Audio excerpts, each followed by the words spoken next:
hi నమస్తే welcome to Myra media నేను మీ కేవీఆర్ ఆంధ్రప్రదేశ్ రాజకీయాల్లో టీడీపీ హంగామా ఎట్లుంటుందో తెలిసిందే కదా పచ్చ సైనికులు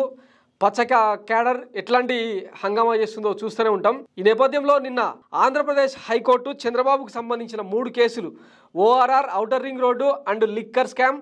స్కిల్ డెవలప్మెంట్ కేసులలో ముందస్తు బెయిల్ సంబంధించిన పిటిషన్ల మీద వాదనలు పూర్తి చేసి చంద్రబాబుకు రిలీఫ్ ఇచ్చింది అంతేగాని ఆ కేసు ముగియలేదు కానీ అంతలోనే ఇక చంద్రబాబు కడిగిన ముత్యం ఆనిముత్యం ఎవరెస్ట్ ఎక్కిన శిఖరం ఈ స్థాయిలో ఆ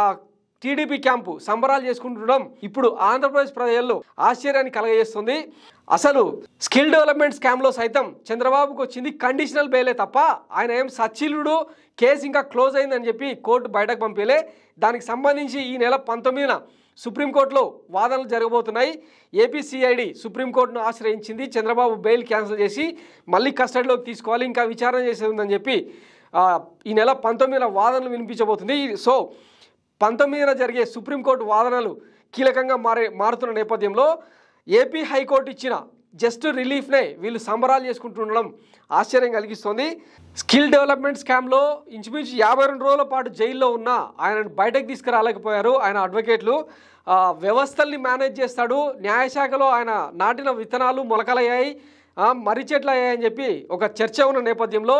లూద్రా సింఘ్వి లాంటి కీలకమైన లాయర్లు సైతం ఆయనకు బెయిల్ తీసుకురాలేకపోయారు చివరికి ఏం చేయాలో తెలియక కాలి బొటనవేలు నుంచి నడినెత్తి దాకా తన శరీరం అంతా రోగాల పుట్ట జైల్లోనే ఉంటే మానసిక రుగ్మతతో ఏమైనా జరగవచ్చు అన్న ఉద్దేశంతో కోర్టు మానవతా దృక్పథంతో ఆయనకు బెయిల్ ఇచ్చింది అది కూడా రాజకీయ ప్రసంగాలు చేయొద్దు బయట ఎక్కడ ప్రెస్ మీట్లు పెట్టొద్దు రాష్ట్రం విడిచి వెళ్ళొద్దు అని చెప్పి కండిషనల్ బెయిల్ ఇచ్చింది ఈ నేపథ్యంలో ఆయన జనసేనతో పొత్తులు మరోవైపు బీజేపీతో ఇంకోవైపు ఇండియా కూటమితో పొత్తుల పేరుతో చేస్తున్న హంగామా చూస్తూనే ఉన్నాం ఇవన్నీ మరి కోర్టు దృష్టికి తీసుకెళ్తున్నారా లేదా అన్నది కూడా ఇప్పుడు ఆసక్తికరంగా మారింది సో ఏ క్షణమైనా కూడా చంద్రబాబుకు వచ్చిన బెయిల్స్ అన్నీ రద్దయి మళ్ళీ ఆయన కస్టడీలోకి వెళ్ళే అవకాశం కూడా అదేదో సామాన్యం చెప్పినట్టు ముందు మురిసినమ్మ పండగరగలేదన్నట్టు ఈ సంబరాలు చూస్తుంటే నిజంగానే చంద్రబాబును మళ్ళీ అరెస్ట్ చేసినా ఆశ్చర్యపోనక్కర్లేదేమో కొంచెం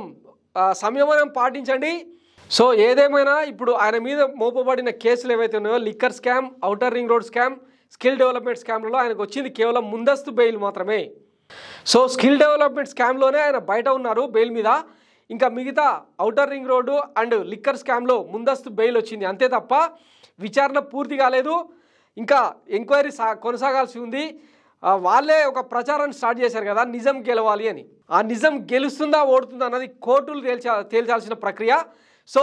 ఇంకా ఆట అయిపోలేదు ముందుంది ముసల పండుగ అని చెప్పి రాజకీయ ప్రత్యర్థులు చేస్తున్న విమర్శ సో కొంచెం టీడీపీ నేతలు టీడీపీ క్యాడర్ పచ్చ క్యాంప్ ఏదైతే ఉందో కొంచెం మీ ఆతృతను తుత్తరను ఆపుకొని ఎన్నికల మీద ఫోకస్ చేస్తే బాగుంటుందని చెప్పి రాజకీయ నిపుణులు సలహా ఇస్తున్నారు thanks for watching Myra media నేను మీ కేవీఆర్ సైనింగ్ ఆఫ్